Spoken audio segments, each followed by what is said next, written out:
मेरा तो शाम से नाता है।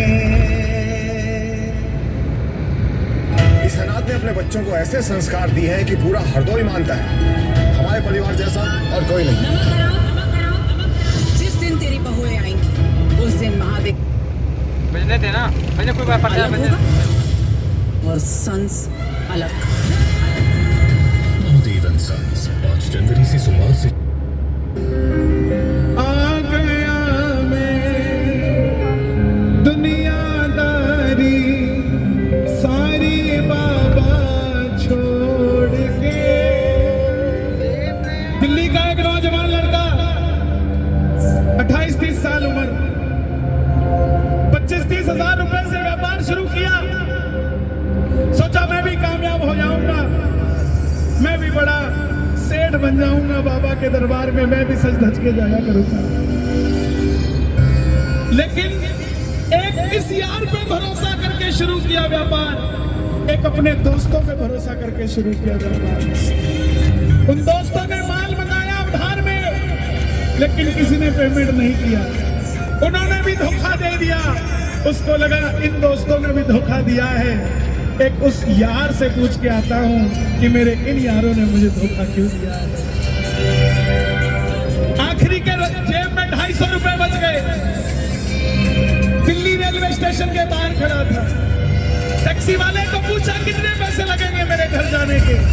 बोला 250 रुपए। और दिल्ली से रिंगस की ट्रेन की टिकट पूछी तो 250 रुपए। अपने पिताजी को फोन कर दिया। बोले पापा, जिस तरह माँ को बताने की जरूरत नहीं होती ना हमें भूख लगी है, उसी तरह बाप को बताने की जरूरत नहीं होती हमें चाहिए क्या। उसको पता होता है ये क्यों परेशान है। जैसे ही उसने बोला पिताजी समझ गए बच्चा परेशान है। बोला हाँ बेटा। बोला पिताजी मैं 2 दिन के लिए खाटू जा रहा हूँ। पिताजी बोले क्या हुआ।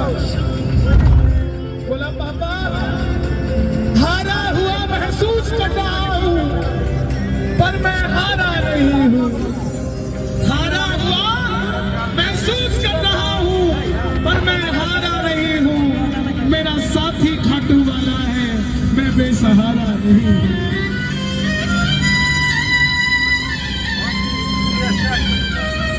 मैं उससे पूछना चाहता हूँ कि वो सारी दुनिया को कामयाब करता है, मुझे क्यों नहीं किया उसने। मेरे युवा भाइयों,